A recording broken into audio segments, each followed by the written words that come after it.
ونصلي ونسلم على رسوله الكريم أما بعد فأعوذ بالله من الشيطان الرجيم بسم الله الرحمن الرحيم.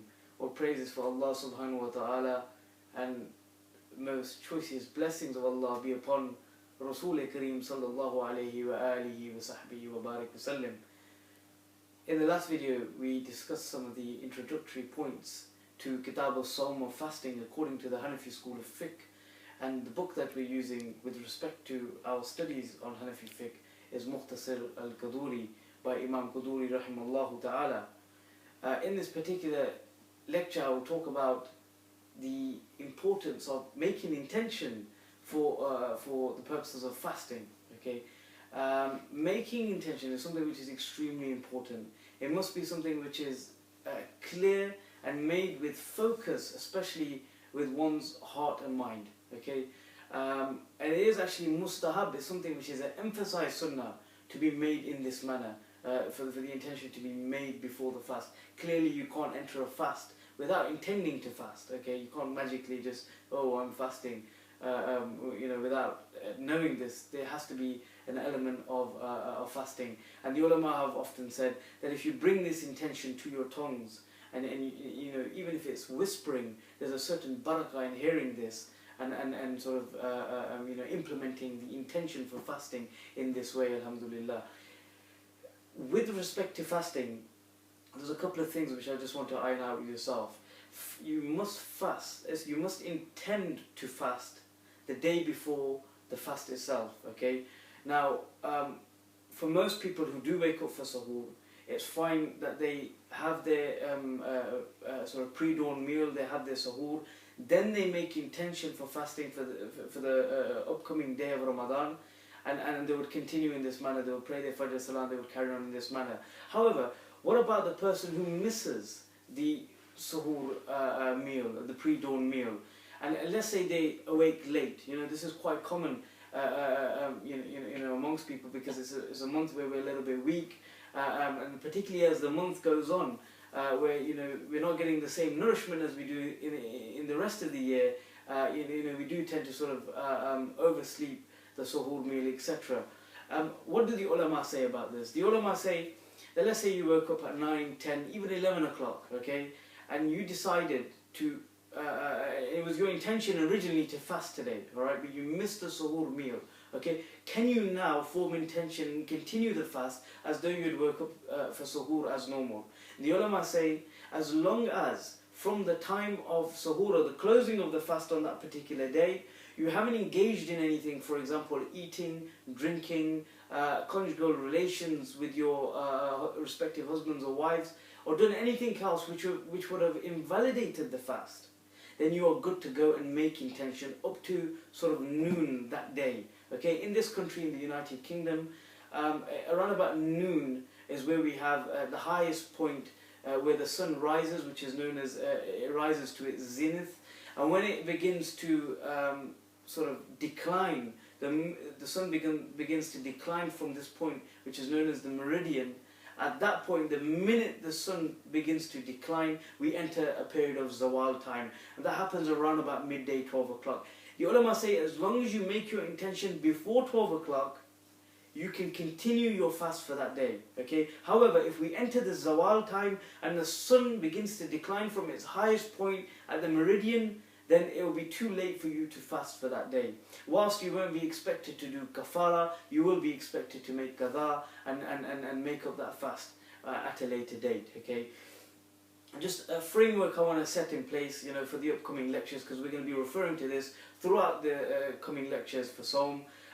The first thing, or three things which I need you to be familiar with. The first thing is kafara, the second thing is qaza, and the third thing is that which is known as fidya. Kafara is redemption which you pay upon fasts which you have, for example, invalidated on purpose. We will look at more examples as the lectures go on. However, for kafara, where there's a situation where somebody must pay for kafara or perform kafara, there's two options which are generally given. The first option is, one is to fast for a block of 60 days consecutively without any gaps or any breaks. Okay, so if I was to invalidate one of my fasts on purpose, I would be expected to perform 60 fasts consecutively. even if I performed 59 of those fasts, okay, and then I had one day off, I would have thereby had a gap, okay, and would be required to make up the 60 fasts again. They must be 60 consecutive fasts. This is to make up for one obligatory fast from the month of Ramadan, okay. So 60 consecutive fasts. Or the other option which is given for those people who are perhaps more wealthy is to feed 60 destitute people. Clearly these people will possess below the nisab level. For those who have done the lectures on zakat, they will know what I'm referring to, which means they own sort of less than around about £300. Please check for the local sort of figures in your area. However, if they own less than around about £300, these are known as destitute people. You would feed 60 of them twice in one day. So you can do either or. For one missed fast, or one fast which is broken on purpose, invalidated on purpose, due to eating, drinking, or engaging in sexual relations, or anything else, you would be required to either make up 60 fasts, or feed 60 people twice in one day. So effectively you're feeding 120 destitute people, okay? And this is required for one fast. And Allahu Akbar, think about the people who are negligent in this respect. They're Muslim, they know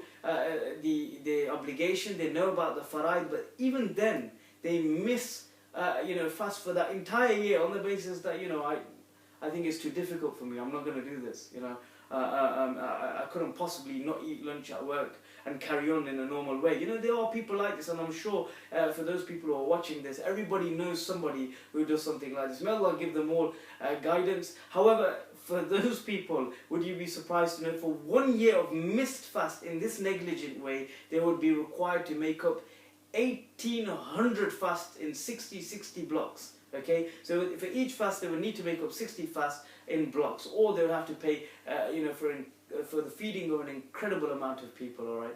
So whilst this one is rare kafara, okay, you still need to be concerned with it, because we are going to be making reference to it throughout the lectures. The second one which I want to tell you about, which is probably the most common one, is that which is qaza. All right. So if you invalidated the fast, due to an involuntary act, perhaps sometimes, or sometimes because let's say you are asthmatic and you required your inhaler by urgency. It was a serious medical matter for you, so you needed to take use of your inhaler and break your fast. You would be required to make up qada. So one fast you would make up for that. Okay, and you wouldn't need to perform kafara for that, because you had to break the fast or invalidate the fast, but it was on an involuntary basis. You didn't do it voluntarily or knowingly or intentionally, if you like. Okay, and the third thing which you need to be concerned with is that when you pay fidya.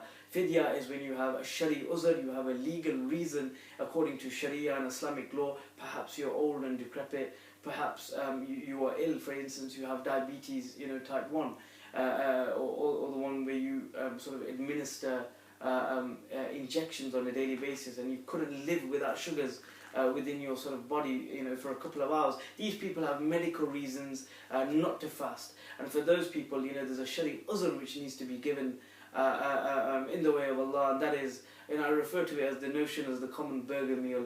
You pay around about £2.50 to £3, and again check your local rates when it comes to Ramadan in your local massages and with your imams. It's around about £2.50 to £3 that you would pay for each day that you missed fast. And of course, because they have a shari uzr not to fast for the 30 days, it works out around about £90 if we say it's about £3 a day.